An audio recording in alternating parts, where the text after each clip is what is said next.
ever dream of feeling, I don't know, like a superhero. Yeah, strength training can definitely get you there. But I feel like a lot of people just kind of hit the gym without a real plan. You're absolutely right. It's not a one-size-fits-all thing at all. It's way more like Like what, finding the right, like finding a bespoke suit, yeah, yeah. Something tailored just for you. And that's kind of what we're going to break down here. So how do we make strength training work for like our own bodies and goals? Well, first, what even is strength training? I think that term gets thrown around so much. Yeah, I think a lot of people would struggle to actually define it. It's basically any exercise where your muscles are working against, resistance. Resistance, okay. Could be weights, could be those resistance bands, even just your own body weight. So it's not just about lifting heavy weights at the gym. Not at all. It's about challenging your muscles Okay. in a way that gets you to what you want to achieve. So think about it. Like, what's your goal? Do you want to bulk up? Do you want to just get stronger? Or is it more about stamina? That's interesting. So are you saying there are like different approaches to strength training? Oh, absolutely. Think of it like choosing a path. You wouldn't take the scenic route if you're in a hurry. Yeah. Same way you wouldn't train for a marathon, the same way you train to be like a weightlifter. So, okay, let's say my goal is to build muscle. What would that look like practically? So building muscle, we call that hypertrophy. Hypertrophy, okay. And there you're looking at moderate weights, usually doing like 8 to 12 reps. So not just going as heavy as you can. Nope.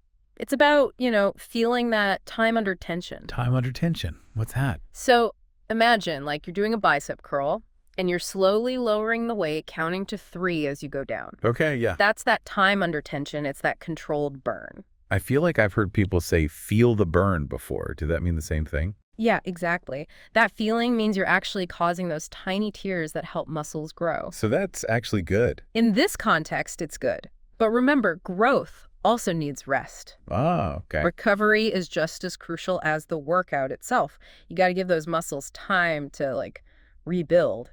So rest days, don't skip them. Gotcha. So it's not all about pushing yourself to the limit every single day. Nope.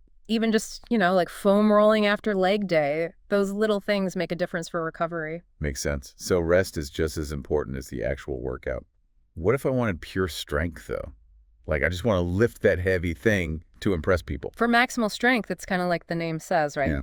Yeah. You want to lift the heaviest possible weight, usually just 1 to 5 reps. Think like powerlifters. Oh, okay. Or athletes who need that burst of power. You're really pushing your muscles to their limit. That sounds intense, but I'm guessing you need even more rest. You got it. It's super demanding, so recovery is key. Yeah. But with good form and gradual increases, it's safe. So heavy weights, low reps, lots of rest. Got it. What about, say, someone training for a marathon? Is that more about endurance? Exactly. Endurance training is all about stamina. So there, you're using lighter weights, but doing way more reps, like 12, 20, or even more. Oh, wow. Okay. It's about preparing your muscles to go the distance, literally. So 3 main paths: building muscle, pure strength, and endurance. How do I know which is right for me? Well, what appeals to you matters. Yeah. But there's also your body type, your mindset. Those can influence your training too. Hold on, wait. Are you saying some people are just naturally better at certain types of training? It's not about better. It's about what your body naturally leans toward, Okay, so what do you mean? Like we call that ectomorph. They might be great at endurance, but building muscle takes more work. Oh, okay. While someone more muscular, a mesomorph, they often take to strength training really well. I'm starting to rethink my whole approach to fitness here, but you also mentioned mindset. What does that have to do with it? That's where we shift from the physical stuff to the mental game. Oh, this is getting interesting. And trust me, it's just as important for success. Let's dive into that after a quick break. Sounds good. I'm excited to unpack that more. It's often overlooked, but super important. Okay, so the mental game. Mm-hmm. Where do we even begin with that? Well, it really starts with you. With me. Okay. Yeah, how aware are you of your own body? Those signals it sends, both the good and the bad, that's key. What kind of signals are we talking? Like pain, for example. So many people think that's just part of it, Yeah, no pain, no gain, right? Exactly, but that's actually a dangerous mindset. Oh, really? Why? Because pain is your body's way of saying, hey, something's wrong. Pushing through it can lead to, serious injuries. So it's not about ignoring the pain. Nope. It's about finding that balance between challenging yourself, but also respecting your limits. Okay, pain equals stop and reassess. Mm-hmm. What other signals should we be paying attention to? Your energy levels. Like, are you always tired? Even on rest days, that could mean you're overtraining. Makes sense. And how's your mood? Dreading workouts, feeling burnt out. I feel like those are pretty common, honestly. They can be, but they're also signs you might need to change things up. So it's like our body's giving us feedback all the time. We just got to learn to listen. Exactly. We're so used to just pushing through discomfort, but with strength training, listening to your body is crucial. Okay, so pain, energy levels, mood. We're tuned in now. What do we do with that information? That's where adjustment comes in. Sore all the time, more rest days, feeling burnt out. Maybe switch up your routine or where you're working out. So being flexible is important. It's key. It's your fitness journey. There's no right way that works for everyone. This whole idea of personalized fitness is really appealing, takes the pressure off. But you mentioned body types before and how they play into this. Right, it's not about putting people into boxes or anything, but just recognizing that our bodies are different, and that affects how we respond to training. So like, what are the main types and how does knowing mine help me figure out my strength training? Well, there are three main categories: ectomorph, mesomorph, and endomorph. Okay, and remind me, ectomorphs are the, like, lean ones. Yeah. Like marathon runners, basketball players. Fast metabolism often have a harder time gaining weight. So for them, what would be a good strength training strategy? Building muscles tougher for them, so maybe focusing on hypertrophy with moderate weights and higher reps, and making sure they're eating enough. Gotcha. What about mesomorphs? They seem to be the ones who just get muscular easily. You're right. They often have that natural athletic build. Think sprinters, gymnasts. They tend to do well with various training styles, even maximal strength. So they can kind of do it all. In a way, yeah. But even for them, having clear goals and a plan is important. It's about reaching their full potential. Okay, makes sense. What about endomorphs? They're usually the stockier build. That's right. They tend to gain muscle and fat more easily. So for them, a mix of strength training and things that help burn fat could be good. Like what, specifically? Things like circuit training or adding some cardio into their routine. So finding that balance between building muscle and, like, managing their body composition. Exactly. It's all about understanding your body type and working with it, not against it. This is all starting to make sense, but I gotta admit, I still struggle with the mental side of things. Like, I get it, but actually putting it into practice. You know, that's really common. It's one thing to know it, another to do it. So how do we bridge that gap? How do we actually, like, strengthen our mental fitness game? That's what we're going to explore next, and I think you'll be surprised by how much of a difference these mental tools can make. Okay, so these mental tools, how do we actually, like, put them into practice? Well, one of the most powerful ones is something we already have: our self-talk. Self-talk. Yeah, like how you talk to yourself about your workouts, your body, your progress, all that.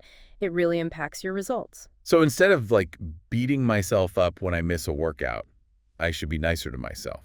It's about shifting from being your own critic to being your own cheerleader. Yeah. Okay. So instead of, I'm so out of shape, I'll never get there, try, I'm proud of myself for showing up today. I'm getting stronger. It sounds almost too simple, but I can see how that change in mindset could make a difference. It's because our thoughts really do create our reality, you know? If you're constantly negative, you're more likely to give up. But if you're positive, encouraging, that helps you stay motivated. So positive self-talk is key. What else can we do mentally to help ourselves? Setting realistic goals is huge. It's so easy to compare ourselves to others or have those crazy expectations. Especially with social media and everything, right? Exactly. You see those perfect bodies online and it's discouraging. Yeah, for sure. But the key is everyone's journey is different. Focus on what you can achieve, what feels right for you.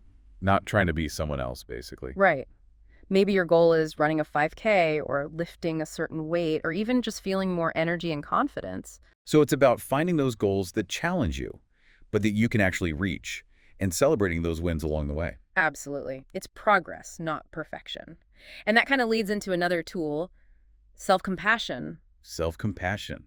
What's that got to do with fitness? It means being kind to yourself, especially on days when you don't feel great or you miss a workout. We all have those days. We do, and it's okay. Setbacks happen. It's normal. They don't mean you're a failure or anything. It's like taking the pressure off, you know?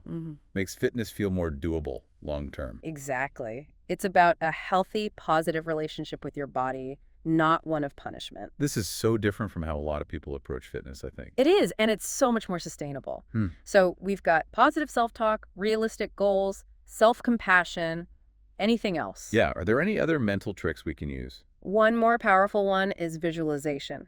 Actually, take the time to imagine yourself achieving your goals. Like picturing it in my head. Yeah, see yourself feeling strong, confident, moving how you want to move. I like that. It's like giving my brain a preview of what's possible. Exactly. Visualization helps create that positive expectation, which then makes it easier to actually do it, to stay on track. This whole conversation has been amazing. We went way beyond just the physical stuff, and I feel like I understand so much more now. And that's where the magic is, you know? When you combine a good physical approach with the right mindset, that unlocks your true potential. I feel so much more ready to take my fitness to the next level. Thank you so much for all of this. Absolutely. It's been my pleasure. Just remember, strength comes from within, both physically and mentally. That's a wrap for today. We hope you enjoyed this deep dive into strength training. Remember, you have everything you need to create a fitness experience that truly empowers you. Until next time, keep listening to your body, keep challenging yourself, and keep believing in your own incredible strength.